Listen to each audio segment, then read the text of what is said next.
Gold Certificate History, Part 2. This is the part where we have the real pieces, and we're not doing simulations here, with one small stylistic exception I will get to. These are the actual gold certificates. Kind of surprising is how short the history of the gold certificate really is. I can't quite call this a detailed history because, once again, I am not going to be drilling down into each and every signature combination and so forth. I can at least get down to the series years. So that's at least something. And this takes it from the 1882 series to the 1928 series. So let's see what we've got here. Now, the $10, which is kind of surprising, didn't even exist until the 1907 series. See, 1907. Series of 1907, Washington, D.C. This particular one is Napier and McClung. But you notice the language is pretty similar to more contemporary gold certificates. This certifies that there have been deposited in the Treasury of the United States of America $10 in gold coin payable to the bearer on demand. So there it is, $10. And as you can see, it has a reverse. Wow, look at that. Tens in every corner, gold certificate, United States of America, $10. Look at that, like a little presidential seal there. And that beautiful goldfish orange that so distinguishes the gold certificate. But yes, the $10 denomination did not exist as a gold certificate until this 1907 design, with, I might add, a basically 20th century type design. Clear, open, picture somebody, often a president, but not always. But also for gold certificates, which means the gold yellow seal, serial numbers, and sometimes other things that are in the gold yellow color. So now, that's the 1907 version. Let's take a look at the 1922. Now, 1922, the verbiage we've read is pretty much the same. The signatures have, in this case, series of 1922, series of 1922, updated to Spielman and White. The language is the same, except the main difference is the addition of this language here. This certificate is a legal tender in the amount thereof in payment of all debts and dues, public and private. Acts of March 14, 1900 as amended, and December 24, 1919. So there it is. That's the $10 for series 1922. And again, that beautiful goldfish orange back. Everything's the same. Sure is a beautiful note. That's why they like them so much.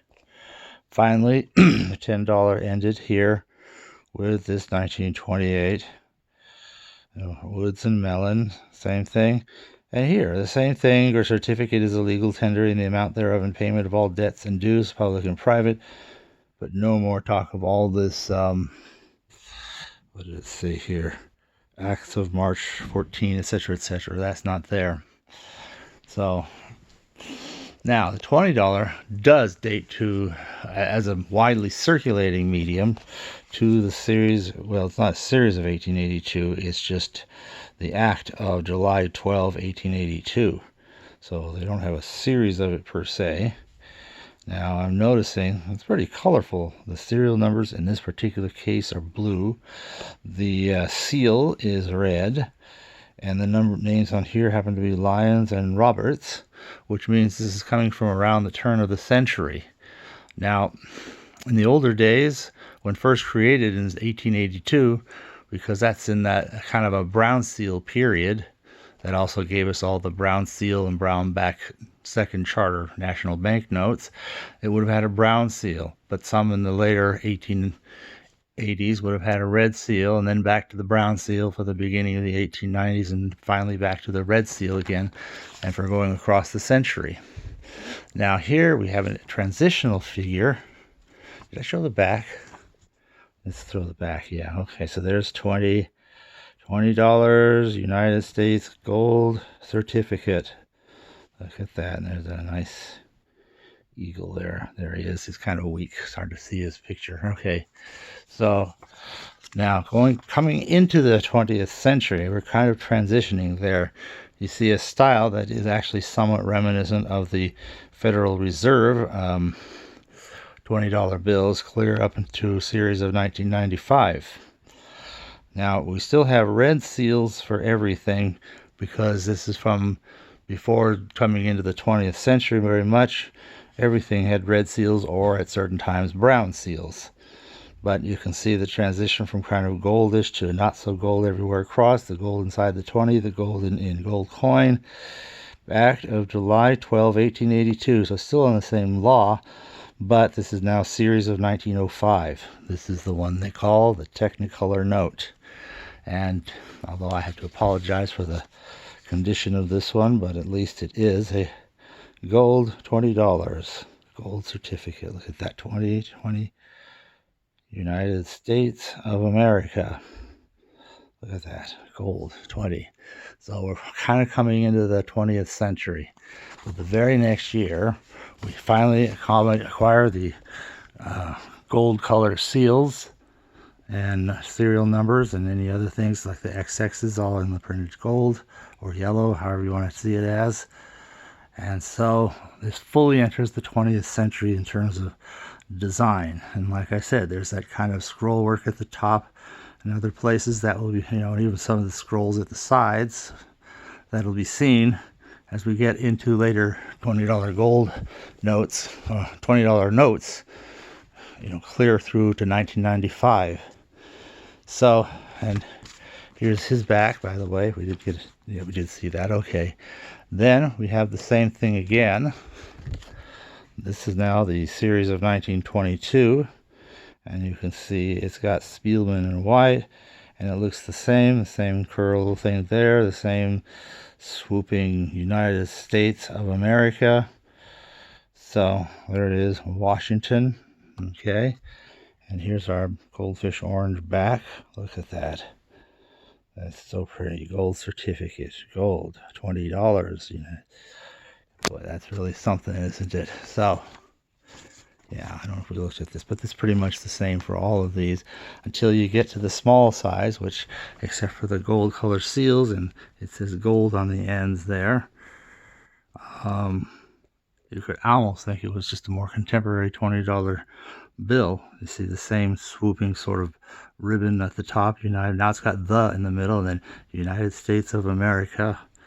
Now at the bottom, $20 in gold coin, payable to the bearer on demand, and you still have this certificate being a legal tender, etc. And now it says gold certificate over the yellow seal. So, but a pretty standard looking green reverse. That was the 1928 thing. Now for the $50, 1882, again, here's our 19th century designs. So 1882, this time we've got Silas Wright on there. Okay. Where have been deposited, this is to certify that there have been deposited in the Treasury of the United States $50 in gold coin, repayable. Remember that 1882 has this repayable instead of just payable, to the bearer on demand. So there it all is. And there's our 50.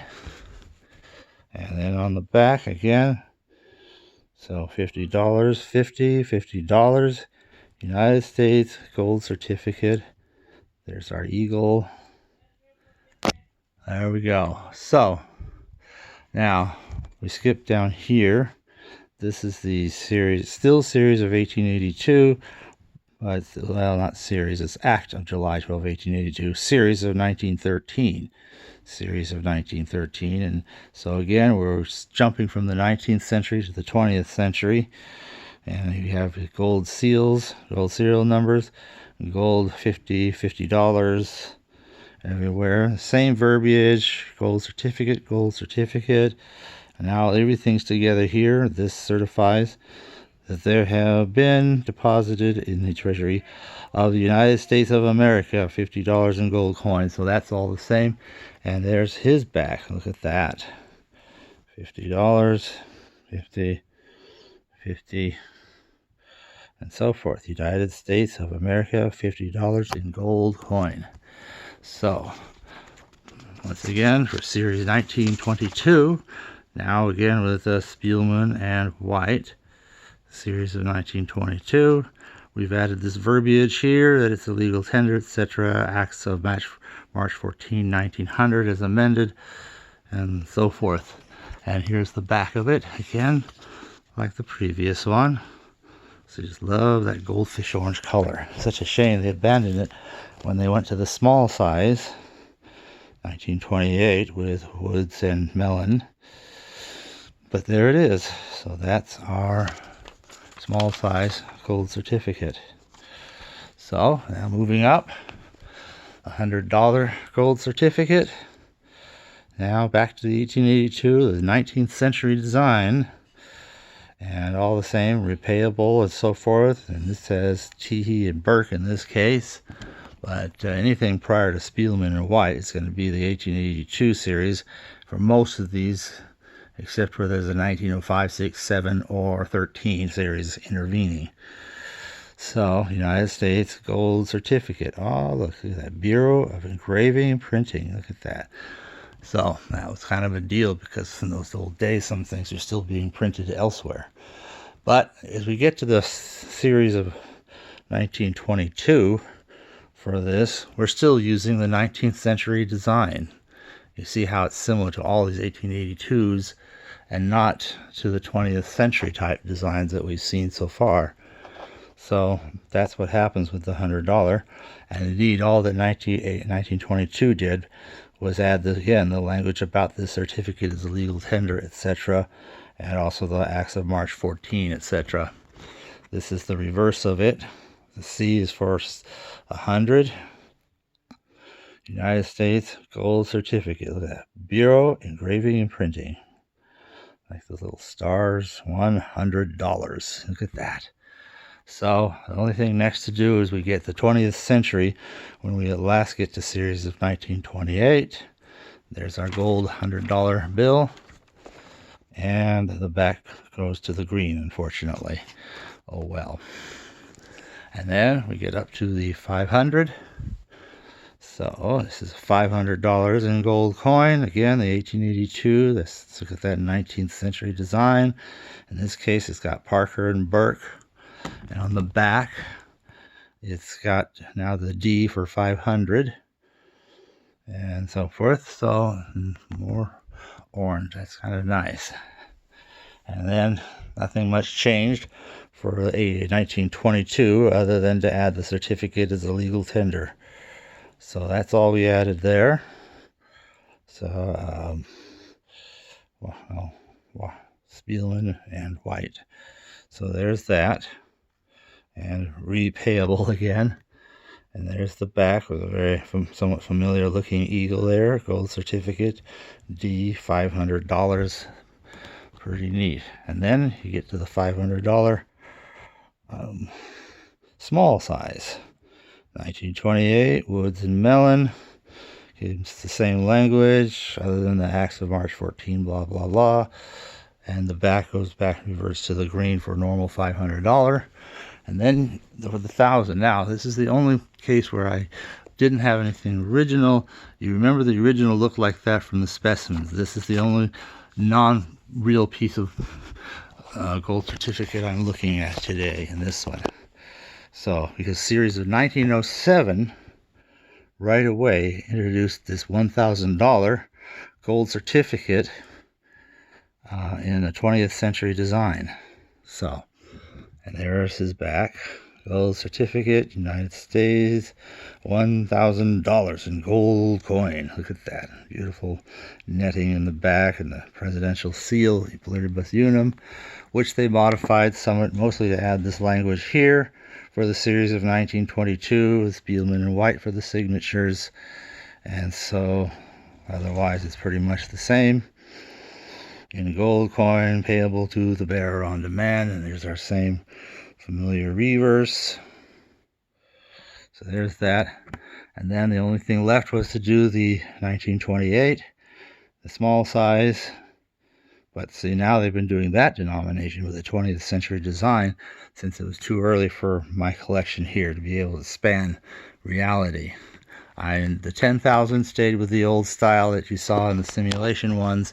The 10,000 kept the same design, but I might as well bring out that here's one of these here. So, and of course, as with all of these series 1900 $10,000 gold certificates, this one with Teehee and Burke, these are the commonest signatures. This has been redeemed, and so it therefore is not money. Therefore, it is not money. You can see, and it's a uniface like some of the other ones have been. So that's the stage of the real gold certificates. Thanks for watching. Hope you've enjoyed that. In the next one, you'll see the only fakes of some of these, and then also the series 1934, which, like the very beginning, can only be done with the simulated notes or facsimiles, copies, whatever. Thanks for listening and watching.